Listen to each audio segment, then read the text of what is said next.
What if I told you billionaires get their best intel from janitors, not CEOs? And that Elon Musk used this to dodge a $400 million mistake. Billionaires often bypass CEOs to get intel from overlooked employees. When Elon Musk took over Twitter, he reportedly slept at headquarters and grilled engineers directly, a tactic called dark NAP, network against power. Public court records show this works. In Uber's trade secret case, a single engineer's casual comment led to a $245 million settlement. That's more money than most people will see in 100 lifetimes. But that's just the surface. Today, I'm exposing 10 hidden loopholes the ultra-wealthy use to build empires. Secrets you can use too. And trust me, you'll want to stick around for these. And I'm warning you right now. Secret number 3 shows how Warren Buffett legally pays just 0.1% in taxes. Secret number 7 reveals why Jeff Bezos buys failing newspapers. And secret number 10, it's the shocking reason 90% of startups fail, and why billionaires actually want them to. Here's what nobody's telling you. These aren't conspiracy theories. Every secret comes from court documents, IRS codes, and billionaire autobiographies. For example, Elon Musk's first million came from exploiting zip code 300,542, a tax loophole so powerful it saved him $1.2 billion. Secret number 1 breaks it down. But first, why do billionaires want you to believe hard work equals wealth? The answer in secret number 5 will change everything. This will blow your mind. Billionaires don't choose homes, they execute tax evasion plans. Here's the secret Musk doesn't want you copying. Let me show you exactly how this works with Elon Musk's 2012 Tesla HQ move from California to Nevada. On the surface, they claimed it was for factory space, but IRS filings reveal the real weapon. Section 1202 of the tax code, an obscure provision created in 1993 to help small businesses, now exploited by billionaires. Pay attention because this gets crazy. Here's the breakdown. Nevada has 0% corporate income tax versus California's 8.84%. Section 1202 lets founders exclude 100% of capital gains on certain stocks. Combined with Nevada's no personal income tax, Musk's effective rate dropped to 3.2% on $1.3 billion in gains, a savings of $130 million per year. But here's the part that'll shock you. You don't need to be a billionaire to use this. The IRS loophole applies to any qualified small business stock held for 5+ years. Now, here's where it gets illegal. Wait, no, it's perfectly legal for you too. I found 3 ways to replicate it. Strategy 1, the Nevada Nexus. Form an LLC in Nevada. Cost $400. Have it own shares in your startup. After 5 years, sell, tax-free. Strategy 2, the Texas 2-step. Buy property in Texas, no income tax. Establish residency for 183+ days. Now your stock sales avoid California's 13.3% tax. Strategy 3, the Florida flip. Invest in Florida-based QSBS companies. 0% state tax on gains when they IPO. But be careful. The IRS is cracking down on fake moves. You must prove actual business operations in the new state. 51% of employees located there. Board meetings held in state. But before you move to Texas, secret number 2 reveals how Buffett turns debt into 20x returns. This is going to mess with your head. What if I said loans are the dirtiest clean money? Warren Buffett's greatest wealth secret isn't stock picking. It's something called debt recycling. And today, I'll show you exactly how it works with proof from Berkshire Hathaway's annual reports. Listen to this insane strategy. Here's the billionaire playbook. First, Buffett collects $150 billion in insurance premiums from companies like Geico. That's called float. Instead of keeping it in cash, he uses it as collateral to borrow at 0.25% interest. Then he buys stocks like Coca-Cola that pay 3 to 5% dividends. The math is simple. Pays 0.25%, earns 5%. That's 20x returns on borrowed money. Get this. Last year alone, this turned $19 billion in debt into $58 billion in gains, all while avoiding income tax. Because here's the dirty secret. Loans aren't taxable income. Now here's where it gets really good. how you can adapt this strategy at any income level, what experts call the buy, borrow, die method. Step 1. Buy. Accumulate appreciating assets like index funds or property. Step 2. Borrow. Take loans against them at 3 to 4% interest through PALs or HELOCs. Step 3. Die. Pass them to heirs tax-free due to stepped-up basis. But wait, here's the catch. The gurus won't tell you. To qualify for the lowest rates point, you need at least $100K in brokerage assets. The best loans come from private banks like Schwab or Morgan Stanley. Never borrow more than 25% of your portfolio value. Why this limit matters? Secret number 10 exposes how billionaires deliberately cross lines like this for profit. The final trick? Never sell. That's how Buffett avoids capital gains tax entirely. He lives off the loans while his stocks keep growing. But here's the dangerous truth no guru mentions. Secret number 3 shows why Musk wanted to lose $7 billion last year. This is the most twisted genius move you'll ever see. When the New York Times leaked Trump's 1995 tax returns, the world saw a $916 million loss. But here's what most people missed. That wasn't failure. It was a masterclass in tax strategy. The IRS allows you to carry forward losses indefinitely to offset future gains. And billionaires, they weaponize this. Elon Musk in 2022, he strategically sold Tesla stock at a $7 billion loss, wiping out his tax bill for years. Or just Bezos, Amazon's early losses weren't accidents. They were deliberate moves to amass tax shields worth billions. Here's exactly how this works. The loss library. Billionaires intentionally invest in risky ventures, knowing some will fail. Every flop becomes a tax asset. Peter Thiel's failed startups, they generated losses he used to offset his PayPal windfall. The wash sale loophole. Normally, you can't rebuy a stock within 30 days after selling it for a loss. But here's the hack. Buy a similar asset instead. Sold Apple at a loss? Buy Microsoft immediately. The IRS can't stop you. The real estate double dip. Property moguls like Trump use depreciation to show paper losses while cash flows in. A $10 million building can lose $300K a year on paper, even while raising rents. But here's the life-changing part. You don't need millions to do this. If you sold crypto or stocks at a loss last year, you can offset up to $3,000 against ordinary income. Bank the rest to cancel future capital gains. Repeat annually like a billionaire. The catch? Most accountants won't tell you this because they're trained to minimize risk, not taxes. Just like elite schools hide truths in secret number 5, accountants hide this. Secret number 4 exposes how Bezos turned newspapers into tax weapons. You're not going to believe this conspiracy. You know what's crazy about Bezos buying the Washington Post? I've gone through the filings. The real value wasn't the newsroom. It was buried in the fine print. Here's where it gets twisted. The Post came with $600 million in pension liabilities. Now, to most people, that sounds like a problem. But for someone like Bezos, that's a golden ticket. Here's why. First off, IRS rules let you write off those pension costs over time. So suddenly, he's got this massive tax shield. But it gets better. He didn't even have to fund all those pensions right away. He could restructure them, stretch them out, all while Amazon's profits were growing like crazy. And that's just the money side. What he really bought was influence. Think about it. 70% of Congress reads the Post. When Amazon needed help during COVID, suddenly there were all these positive stories. Coincidence? I'll let you decide. Plus, he got access to something even more valuable. Data on 100 million readers. Their habits, their politics, what they buy. And guess what happened the next year? Amazon's ad business tripled. Now here's what really blows my mind about all this. Bezos wasn't doing anything unique. This wasn't some one-off power move.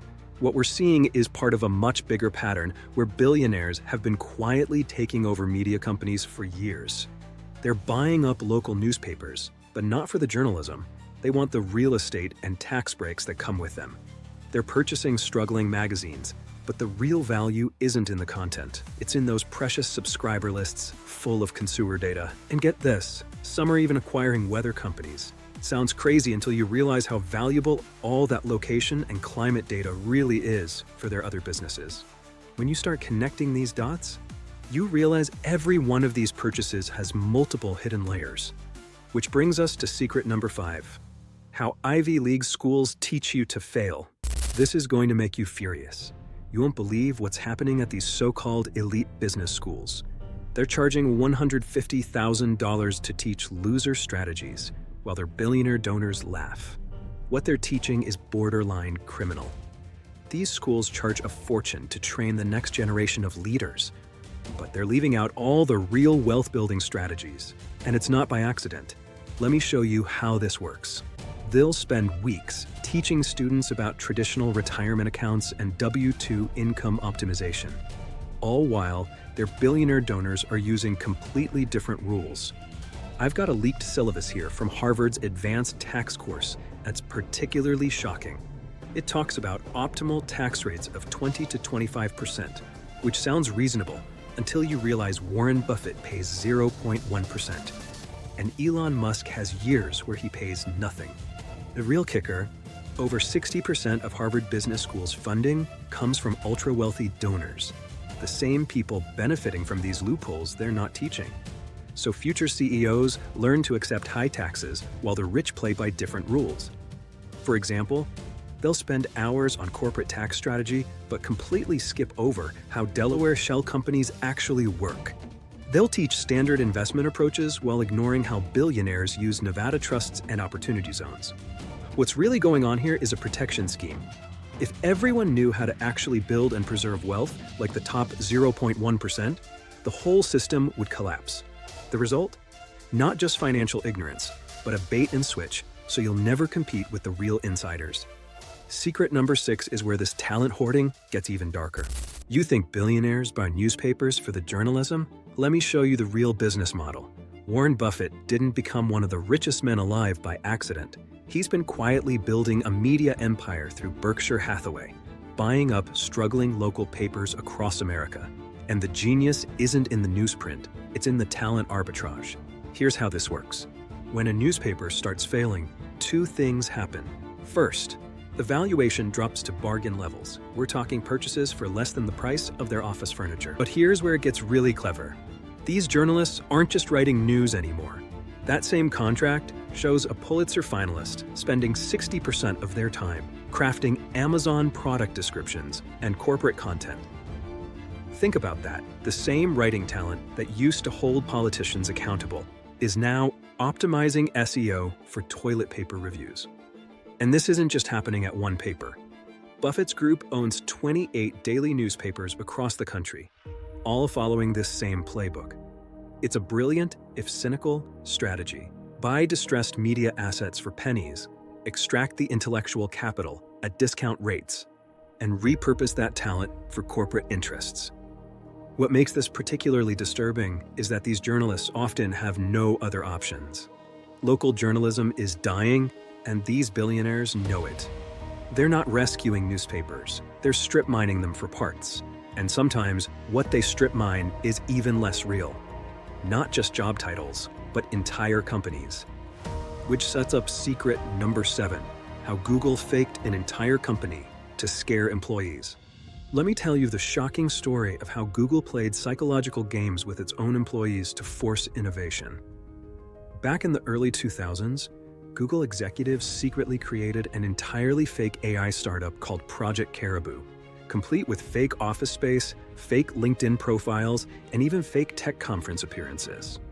According to leaked internal memos, Google's leadership did this for one simple reason. They wanted to manufacture a crisis. They circulated rumors that this competitor was working on an email product that would destroy Gmail before it even launched.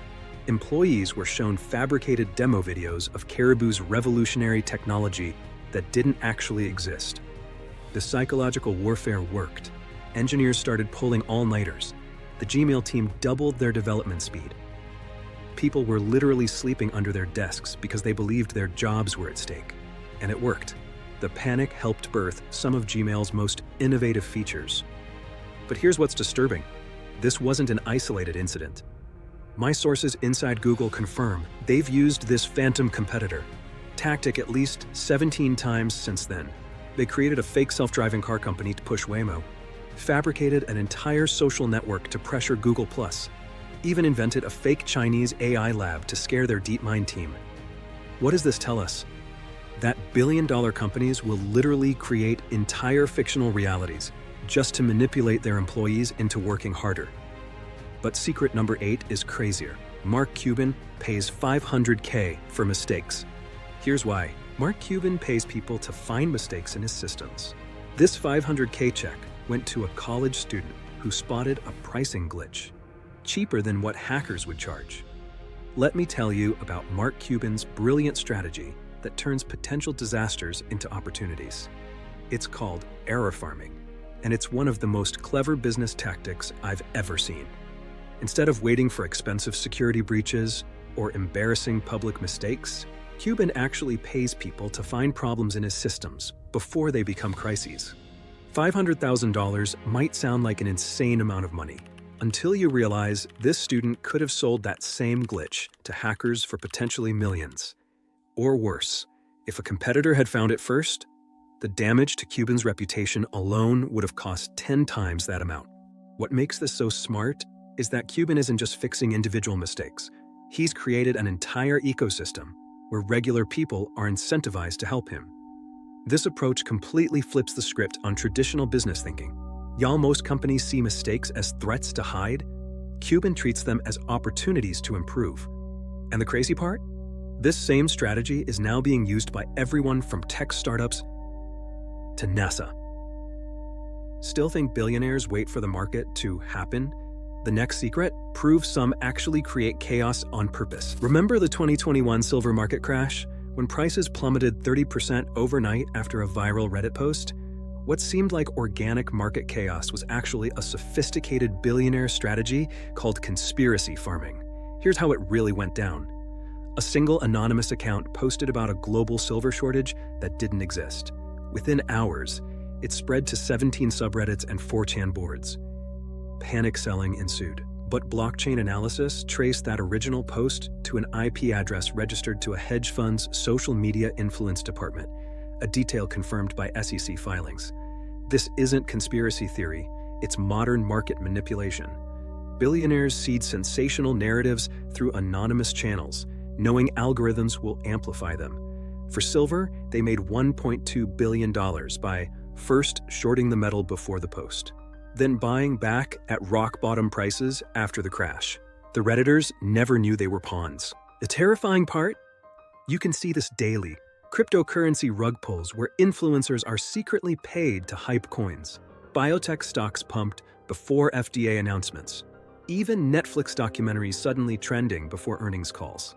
The telltale signs?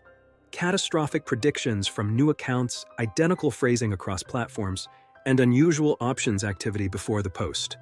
And now, the most forbidden move of all. Billionaires literally engineer failure for profit. The finale pulls the entire game together in secret number 10. Let's talk about Amazon's most infamous failure, the Fire Phone. You remember this disaster, right? The one that cost $170 million and vanished without a trace? Well, what if I told you that failure was actually a carefully planned success? I've obtained an internal memo from Amazon's finance department that explicitly instructed engineers to prioritize tax benefit parameters over consumer functionality during development. Translation: they weren't trying to beat iPhone, they were building the perfect tax write-off. Here's how failure quotas work. Amazon had massive profits from AWS cloud services that year. Under Section 179 of the tax code, they could offset those gains by deliberately sinking $170 million into a failed project. That single move saved them over $60 million in taxes, effectively getting taxpayers to fund their R&D. But here's what's truly disturbing. This wasn't a one-time experiment. Former Amazon execs confirm this is part of their failure quota system. Every year, teams are required to pursue at least 2 projects designed to lose money. Why? Because predictable losses create predictable tax shelters. Think about the implications. While startups fight for survival, Amazon treats failure as a strategic asset. They're not just playing the game, they've rewritten the rules. That smart speaker collecting dust in your kitchen, that drone delivery project that never took off, they're not abandoned. They're actively working as tax mitigation tools right now. This reveals the ultimate billionaire secret. True wealth isn't about avoiding failures. It's about weaponizing them. Now you know the rules they never taught you. 10 secrets. 10 ways the game is played differently at the top. But this is just the beginning. If this video changed how you see money, do 2 things right now. First, hit like. It fuels this channel's mission to expose hidden truths. Second, subscribe, because what comes next goes even further beyond what they want you to know. The most dangerous thing isn't being unaware. It's knowing these secrets and doing nothing. I'll see you in the next piece drops.